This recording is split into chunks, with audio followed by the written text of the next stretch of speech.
Welcome to the Weight Loss with Plants podcast, brought to you by the Colin Campbell Center for Nutrition Studies. I'm your host, Schmidt Ridley. Sometimes weight loss is not the main focus for a person beginning a plant-based lifestyle, but losing weight occurs as a big benefit of this way of life. This is what happened to our next guest, who has an amazing story that will serve as an inspiration to all of us. Please welcome Al Schmidt. And thank you so much for joining us, Al. My pleasure. Your plant-based journey has been more for health improvements and life-saving strategies than about weight loss, but you did lose some weight in the process. Tell us a little bit about your story. Well, I started this journey when I was what Dr. Echelon calls is a cardiac cripple. I was unable to walk 20 feet without crippling angina and chest pains. I couldn't climb stairs. I couldn't do anything in my house. I couldn't take the trash out. Well, I could take it out. My driveway's on an angle and gravity helped me take it down, but literally I couldn't bring back empty trash cans. All I could do is to sit like I'm sitting now and watch TV or work on the computer. And I don't like TV. My life expectancy back then was in months, not years. And my goal was just to stay alive. I had made peace with my God, but I didn't want to die. I did not. So, and I didn't think I was overweight. I'm 5'11", and I weighed about 180, and that seemed reasonable. And all my carnivore friends were much heavier than I was. So Dr. Echelon's book, Prevent and Reverse Heart Disease, really spoke to me. The Prevent ship had already sailed, so I couldn't do anything about that. But I thought, could it be reversed? Now, I'm kind of a skeptic. And if you look at, to go to the weight loss thing, how many diet books are there? There's a million of them. And I was terrified that I would be open to a scam. So I was sick, and I've seen people that are, right on the edge, that they'll grab onto anything, and I literally was in that situation. So I called up my cardiologist. Tell us about your first introduction to plant-based, whole food, plant-based living. Oh, my first introduction was interesting. I had all these procedures. I've had coronary bypass. I've had 3 stents. None of them really helped the symptoms. They sort of helped the symptoms, but none of them addressed the cause of this disease. And so after I had my last stent, which didn't do anything for me at all, they said, would you like to go to cardiac rehab? And I said, I'll do anything, sure. So I walked into the cardiac rehab. My wife took me there. I could barely walk. And I got in there, and the first half, it was like a whole morning session. The first half of it was on exercise. And they said, well, I'm thinking, why do they want me to do exercise? I can barely walk. And they said, well, we want you to get your heart rate up, get it moving. And I'm thinking, I don't want to get it up. I just want to keep it going. And I was so depressed. I mean, I could hardly walk, and they wanted me to exercise. And the world was coming, as I knew it was coming to an end. So then the second half was on diet. Now, in 1985, I had 5-vessel bypass surgery.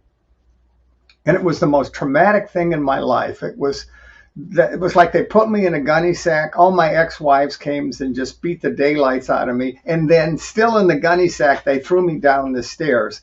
I was hurting all over. And so I thought, I'm going to do that again. Never do that again. So I thought, I will change what intuitively, I knew that I had done something wrong to get there. It was my fault that I had this surgery, I thought. It's because something I ate. So I said, I'm not going to eat any red meat because I thought that was bad for you, not knowing what I know now, that all meat is bad for you. And I will limit the amount of fat in my diet because I intuitively, without Dr. McDougall's help, I knew that fat was bad for you. So at the time, and even today, people eat 35 to 45% of their caloric intake as fat. So I thought, I'm going to cut that out. I'll manage 20 to 25. Well, that essentially was cutting it in half, which I thought was a pretty good deal. And it turned out pretty well. That got me to 80 years old. Although I wasn't in good shape at 80, but it got me there. And so, let's see, now I've lost track. Yes, and so you went to the course, at Kaiser. Oh, that's right. So they said we're going to change diet. So I thought that was something I could do. Diet spoke. I thought, okay, I can do diet. So this lady walls out and says, I'm going to tell you about a whole food plant-based diet. And I thought, bury me now. I'm never going to make this. She went on to talk about the diet, and she had handouts. Now, in the handout, there was an angiogram, and I don't have a picture of it handy, but it showed an individual that had an occlusion in their vein. I'd seen plenty of angiograms in my lifetime. There was an occlusion in the artery in their heart, and 32 months later, not 36, not full 3 years, less than 3 years, that occlusion had opened up and there were extra veins going around. You could see those. And that spoke to me because, as I said, I had thought that I had felt I could see my degradation in health, that my lifespan wasn't very long. And I thought probably I could get to 3 years. That was 5 years ago. Probably I could get to 3 years. So I thought, okay, whatever it is. So then they proceeded to give me or tell me about 3 books. And the first was Dr. Echelon's, the book I just mentioned. And I thought, okay, that sounds good. The second book was Dr. Michael Greger's book on how not to die, which is, I thought, well, that's a funny title. But the very first page of the book, in the preface, he explains why he went into medicine. And the reason he went into medicine is because he saw his grandmother, who had end-stage coronary artery disease, and they sent her home from the hospital and told her, that's it, nothing you can do. They essentially sent her home to die. She managed to get herself somehow to California to go to the Pritikin Institute, where they taught him basically whole food plant-based. This was many years ago, and she was 65 at the time. I was 80 then. 65, that's a young chick to me. So I saw what she did, and then after 3 weeks, she could walk and hike 8 to 10 miles after 3 weeks, and that also spoke to me. And the last book that they recommended was Colin Campbell's book on the China study. Now, I have a background in my prior life. I was in science. I was designing scientific studies, and I trained the first monkey that ever went into space. That's just an aside. So the science now wasn't an easy book to read, but it wasn't opinion. It wasn't thoughts. It was based on fact. And T. Colin Campbell is a fantastic man. I've met him several times, and the book spoke to me. So I thought, I have a reason to do that. I mean, it isn't just a hope, a salve that I bought on the internet. This is good science, 3 good reasons why to do this. So I did. And I believe anything worth doing in life is worth doing to wretched excess. So I just did it. I put pedal to the metal, and I thought, that's it. I followed Echelon's book, and his book says that you don't eat anything, and this is not me making it up, but this is what he says. I'm going to make sure I quote it exactly right. You may not eat anything with a mother or a face. That is, no meat, poultry, or fish. No animal products. You cannot eat dairy products or eggs. And that makes sense. Dairy is just concentrated meat or milk, for instance, and all the bad things in milk are now just concentrated. You get them in a small dose. You must not consume oil of any kind. And he was really big on this in Echelon's book. And if you read his book, you can see that the people that he had for his study, when they quit oil, they just all thrived. And if you read the China study, you can see where Colin Campbell talks about societies and places where they eat less than 10% of their diet in fat or oil, which is what oil is. They don't have all of the diseases that we have: heart disease, diabetes, diseases of the immune system. So let's see, and then you must not eat nuts or avocados. Again, these are foods that are high in fat. No sugar. The body takes sugar and converts it to fat. Was really a hard one for me. And then he wants your diet, even with all these constraints, still to be low fat. He wants it 9 to 11%, which I just changed to 10%. So how do you do that? It's easy. You avoid processed food. And because you look at processed food, now this is something I learned 20 some years ago, because I was limiting myself to 20% fat, I learned how to read labels. And so that's what saved my life. That absolutely saved my life. Now, when I started this, as I mentioned, I was 180 pounds, and my kidneys were only functioning at 40%. So 2 of the unintended consequences of me going on the diet was the first intended consequence is saved my life. In 4 weeks, I went up to 6,000 feet, hiked a mile, climbed stairs. I had put stair lifts in my house because I couldn't climb them. I threw the stair lifts away. I came back, and my life has been totally changed in the last 5 years. So excuse me, I have trouble talking. I got so excited being here. The 2 unintended consequences were that I lost weight. Well, sure, I'm eating everything that Echelon wants, and I haven't yet learned to eat satiating food. I was eating vegetables, and a lot of them that don't have enough starch in them. And if you read any of McDougall books, he wants you to eat starch. But I was starting to feel better, and I didn't care what I'd eat cardboard as long as I was feeling better. The chest pains went away. So I lost weight. Well, my wife and my best friend said, "Al, you're way too thin. You got to go to the doctor." So I go to the doctor, and he looks at me and he takes all these blood tests, and he says, "No, come on back tomorrow. You're doing fine." So I come back, or whenever the blood tests were done. So I come back after the blood tests were done, and he says, "Okay, let's go through them all." Well, they're all fine. My cholesterol has come down my cholesterol started in this journey. It was 250, and it came down to 147, which is what Echelon says it needs to be. Lately, I just had it checked, and it's 118.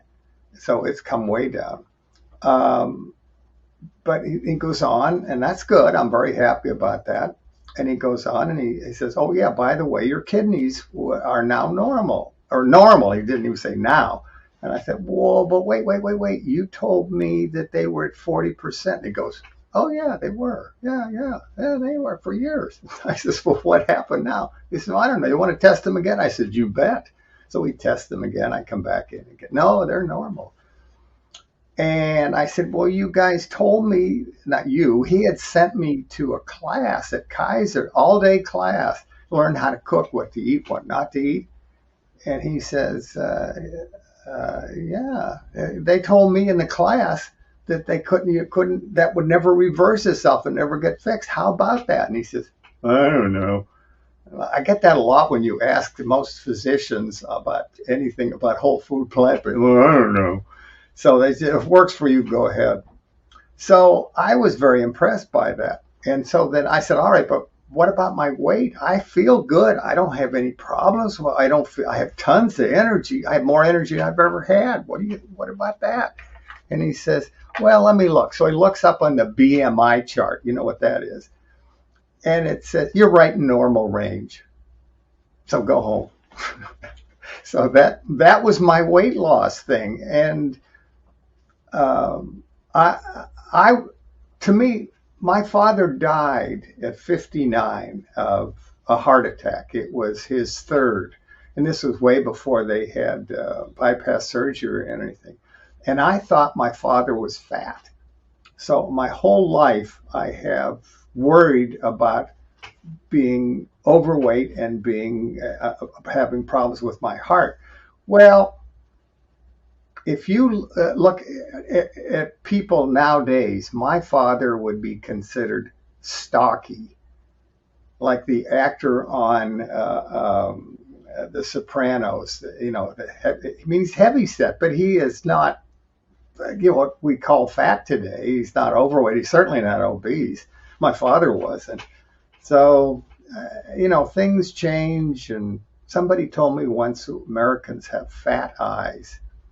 And I'm a result of it. People just thought I was ill because I lost, and I only lost 30 pounds, 15 pounds a month, which was too fast. But I wasn't concerned about my weight before or afterwards. So I don't know. It as did the kidney function. If I may, a friend of mine who was a nephrology nurse, I think that's the word for it, and she decided she goes out and gives lectures on whole food plant based because it helps kidneys. And she said, would you send me all of your medical data? I said, sure. So she sent it back, and she says, and I don't know what all this means, but I'm going to read it anyway. She says, I calculated your GFR and it went from 44 to 71. What a lovely improvement of almost 30 points.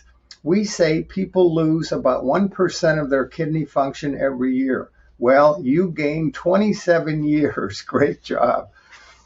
She's a good friend of mine. Yeah. That is So, amazing. Well, yeah. share with us some more of the comparisons between the way your life used to be and then the way that it was after you started a plant-based diet. Oh, my goodness. Well,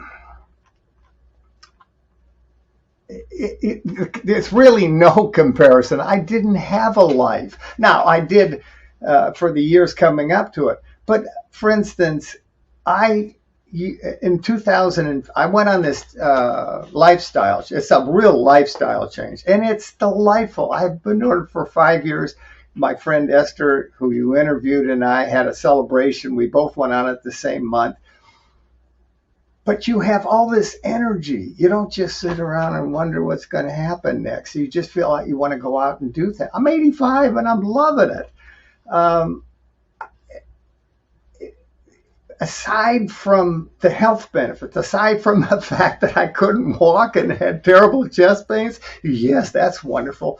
But there's a peace of mind in there. I just had an accident. I totaled my car.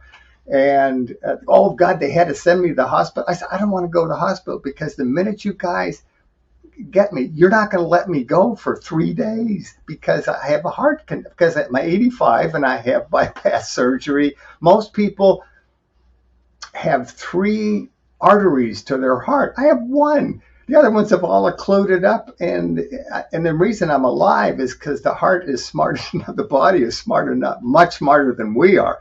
It's smart enough to have extra arteries that grow around when the main one's clogged. So I can't ever run marathons, but I can get up and walk. I walked a mile and a half this morning, and not a big deal. I go out and bicycle, although it's e-bikes, for 10, 15 miles. And so my life is just delightful, but it's peace of mind that I have. As I said, they sent me in the hospital. They kept me there for 6 days, and they gave me every test they could. And I'm going to pass this. I'm not going to be worried about it. And sure enough, I passed all the tests. Now the bad side is they don't know why the hell I passed out for a minute, but somebody will figure it out. So, and for instance, I still have GERD, acid reflux, and I suspect any of your people watching this that are overweight has it, because I certainly had it. And that's minimized. That still hasn't gone away. But I'll wake up in the middle of the night with terrible heartburn. But I know it's heartburn. I'm not ever concerned that it's a coronary thing. And so the peace of mind is so great. And Esther talks about it because she used to be the Goodyear blimp, and she was huge. And we'd go out for lunch, or I see her at lunch, or we'll go out for dinner together. And she says, the nice thing is I know I'm never going to gain weight again. And I know that I'm never going to need those stair lifts again. In fact, I'm trying to figure out how to get rid of them. I want to clean out my garage. I know that I'm going to die of something. We all will, but it isn't going to be a heart attack. And that was always hanging over my head. My dad died of one, and I had already had two. And so you're just waiting to be sitting in the chair one time and have this thing grab you. So it's almost unable to describe the peace of mind you have about this. You just don't worry about that. Sure, I'm going to fall down maybe, and I may lose some of my mental acuity. But, nobody lives forever. You told me a story once about a time that you shocked a doctor. Tell me about that. Well, yes, I still have this thing. All right, so here's what happened. This was funny. I went on this lifestyle change in July of 2016. In January, now, I was under the care of my cardiologist. And in January of 2017, I had an appointment with her. And so I had been on medication. I had been falling down. The medication were two of them. There was Renexa and Imdur. Renexa is a drug that opens up the vein, the blood vessels, and Imdur is time-release nitro, and that does the same thing. Well, one of the side effects of that is it lowers your blood pressure. If you stand up in a hurry, or if you try to do anything, you're dizzy and you fall. Well, I fell down a couple times. So that was pretty serious. So in January of 2017, I waltz into her office, and she says, well, how you doing? Fine. She says, do you have any angina? No. He says, well, do you have any chest pains? No. Well, are you still taking Imdur? No. Are you taking Renexa? No. Well, are you dizzy anymore? No. Are you still feeling weak? No. And then I told her that I walked up the 4 flights of stairs to her office. And she looked at me and she says, would you mind sharing your story with other people here at Kaiser? And I said, no. So that was a fun thing. She really surprised her. And I have started a luncheon group that I get people together, people I tell my story to, people that want to tell their stories. They want to be around like-minded people that will support them, understand them. And so I have all these friends, and one of those friends is a retired nurse, and she was grossly overweight, and now she's got all the weight down. She went vegan, didn't help until she cut back on the fat, and she started paying attention to the grams of fat you do. All right, everybody does it their own way, but she lost all this weight, and her cardiologist is my cardiologist, and she told me that I was the main convincer that really made our cardiologist believe in the plant-based diet. Because I climbed up 4 flights of stairs, I think. She told me that she takes the elevator every time. I said, all right. Well, So, that is wonderful. Listen, yeah, it's a when cute you're story. away from your house, how do you stay compliant? What are some tricks that you come up with to help you stay That's a, compliant when you're that's a away? tough one. One of the things you have to do is prepare. You have to you have to know that nobody else is going to have it. So, for instance, we go out a lot. We go to friends' house. I'm going out to dinner tonight, actually, but we're going to a restaurant where I know they have a fantastic salad. So I bring my own salad dressing. Now, Dottie, my wife, makes salad dressing for me, but also you can go to California Balsamic and you can get different balsamic vinegars which have no fat in them. So, and you can also go to the store and get no fat salad dressings, but they have more sugar than I like. So I try to stay away from those. You prepare snacks. For instance, I make, and Dottie, my wife, makes different hummus that I keep in the refrigerator for a little snack, or I can take it with when we go someplace. When I go out to dinner at friends' house, we take our own meals. We say, "Oh, don't bother cook." I go to a poker group, and the guys, they order pizza or whatever. Order the pizza. I don't care. I'll bring my own food. You got a microwave here. So I do that. You have to be careful with airlines because if you're going to go to the East Coast, you're probably not going to catch a flight. So you've got to figure out something to eat for the layover. And one of the things that some friends talked to me about is you can get little tiny potatoes, cut them in half, air fry them, or just put them in the oven, and you put seasoning on them. I try no salt, but I put other garlic powder and things like that, onion powder on them. And those aren't bad at body temperature. I put them in a little bag and put them in my pocket, and they pull out, "What is this?" I say, "Ooh," and I eat one. So they pretty much convinced that it's nothing serious. And I have friends that take sweet potatoes. I have a friend that just I'm not a big white potato fan, but I have friends that eat white potatoes and they just slather mustard on it. And that, a white potato is a pretty good chunk of food. So that'll satiate you for a bit if you get hungry. And then what I have found, and this I found very interesting, is that a lot of my friends Al, I can never do what you do, never, never. But they respect you. And they say, but I got to admit, you never cheat. And I thought, yeah, I like living. That's why I don't cheat. So my motivation, I don't consider my motivation as the average vegan. I'm here because if I wasn't a vegan, I wouldn't be here, period. So I'm strongly motivated. But even if you're not as close to death's door as I was, you feel so good. I mean, I can't describe. You feel satiated. You just don't. I don't know how to describe it. It's just. But I talked to other people. I said, yeah, and Well, that's why we want it. you said once that support is paramount to Oh, anyone it is. following this lifestyle. It Explain is. that. Well,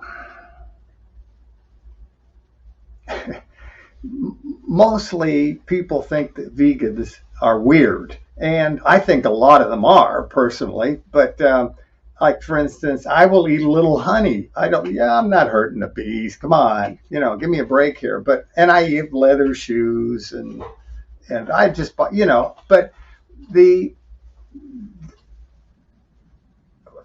in our society we don't pay.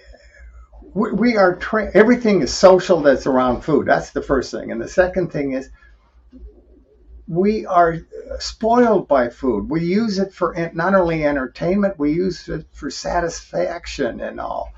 And if you're around carnivores, they talk about their aches and their pain. Oh, this hurts, and I went in and had my whatever taken out or readjusted or whatever they do.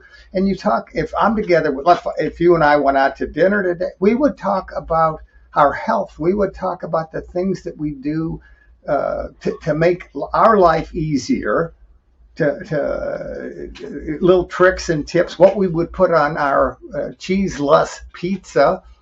And so to me, it's negative versus positive.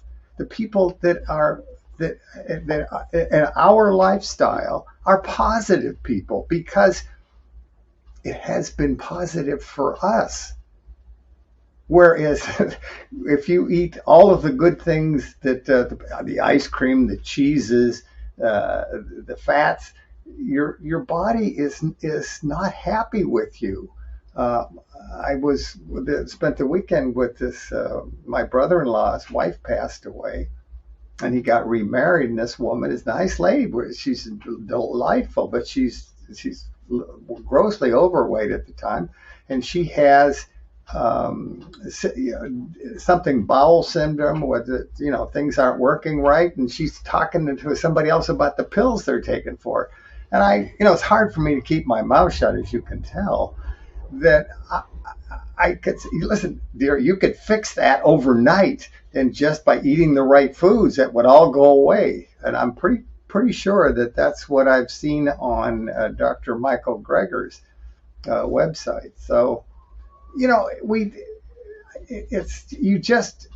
nobody really understands what you're going through, except I do. I know you and I had a short little mini conversation about how that it's nice for when you and I talk to each other. I remind you there's little things here that you could do better. And it's the same with me. I talked to my friend Esther, and she says something, and I thought, oh yeah, I bet that would work for me too. So that's why the support is so important. You're not alone. And our rewards are so great. Everybody should be doing it. That's my theory. Yeah. And you also talked about how you used to take medicines, and that has changed now. Yes and no. I used to take 20 meds a day. I got it. I was reviewing a video that I made 3 years ago, and I was down to 8 then. I got down to 1. And then I let the doctors get a hold of me, and they're piling them all back on again. It's a fight between me and the MDs. And this was after your accident, right? Yeah, so the cardiologist comes in of Kaiser, and he says, you're not taking any statins. And I said, I know I'm not taking any statins. They give my muscles ache, my joints ache, and they give me insomnia. You bet I'm not taking them. He says, well, I think we can fix that. I said, but look, what is my blood test? What are my cholesterol levels? Well, even though you have good cholesterol levels, if you take the statins, the statins will actually help you improve. I said, but my body is improved. You guys have already told me I've had more than one angiogram in the 5 years I've been doing this. And you've already told me that this, when you took 2 years after, 3 years after I had the first one, it's improved. So why do I need to take the statins? And they want me to take them. So it's a battle right now.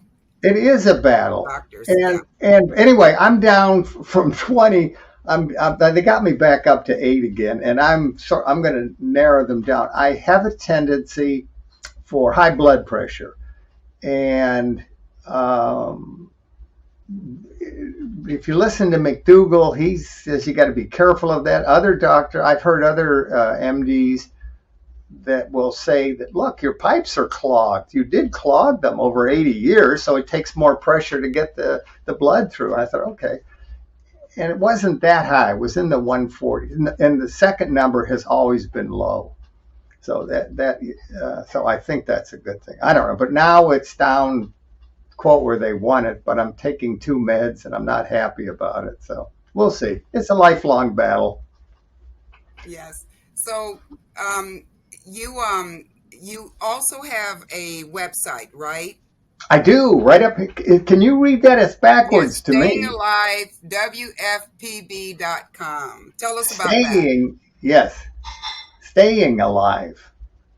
Yeah, and staying alive with the help of whole food, plant based. Yes. And on that, now I'm not really good about updating it and all. I wish I was, but I'm not that handy with it. But I have a lot of resources. The 3 books that I mentioned are all on there. There are other websites that are worth going to.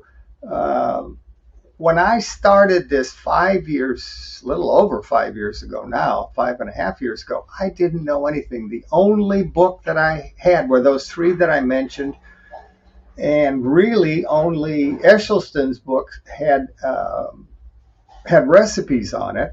So it was hard for me. So I feel that I did it without any help. So I want to give people as much help as I possibly can. I've learned a lot. I've learned you can't care more about other people's health than they do. I mean, you just can't. Uh, but if you're, and I have learned not to waste my time and or money on people that aren't. When I recovered so quick, I almost didn't believe it. In 4 weeks it took me to get rid of all my physical symptoms. So I bought those 3 books, 10 copies of each of them. I gave them to all my friends and relatives and loved ones, and they just gathered dust. They didn't care. And 2 of my friends, one was a relative, one was a good friend, had Parkinson. They both passed away.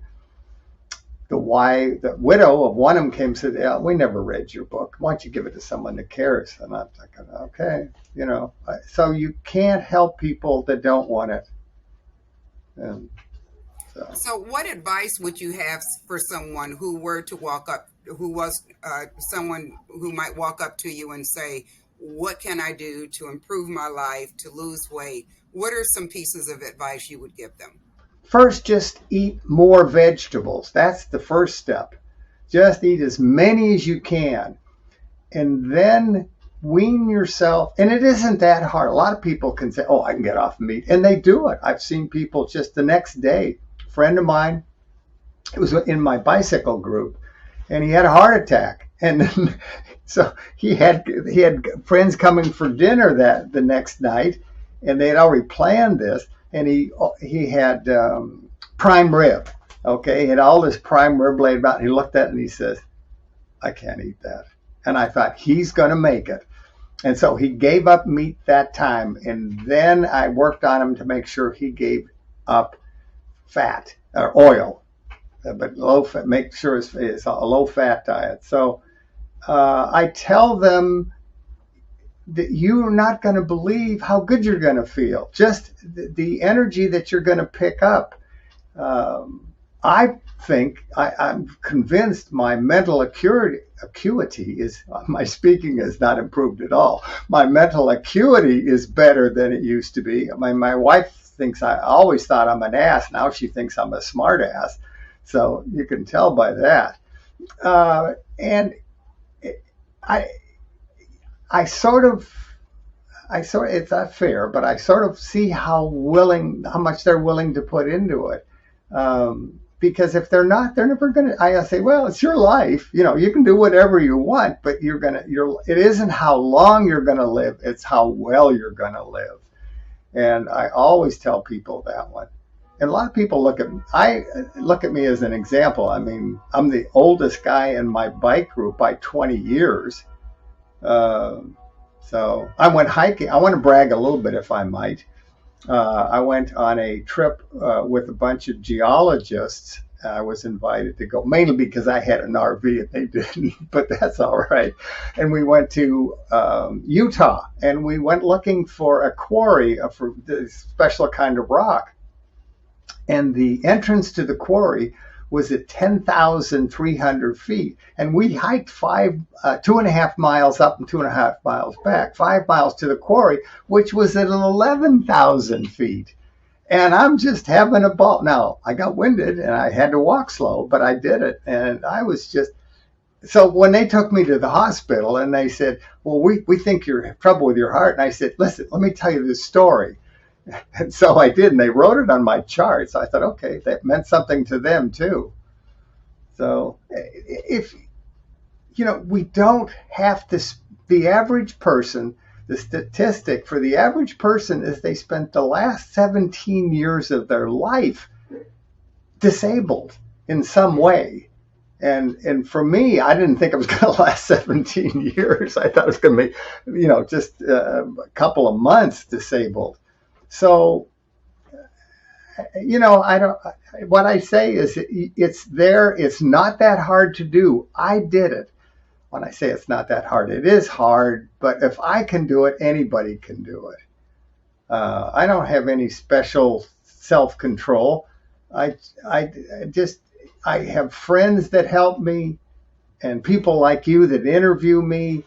And that always re-inspires me because I'm just sitting here in my office looking at this mess, trying to clean it up. And I know this lady's going to call me and she's going to ask me for people, and people are going to listen. So that inspires me.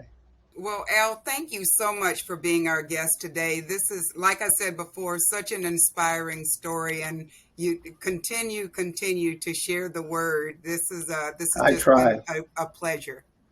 It has been enjoyable meeting you and talking with you. You have really enriched my life also.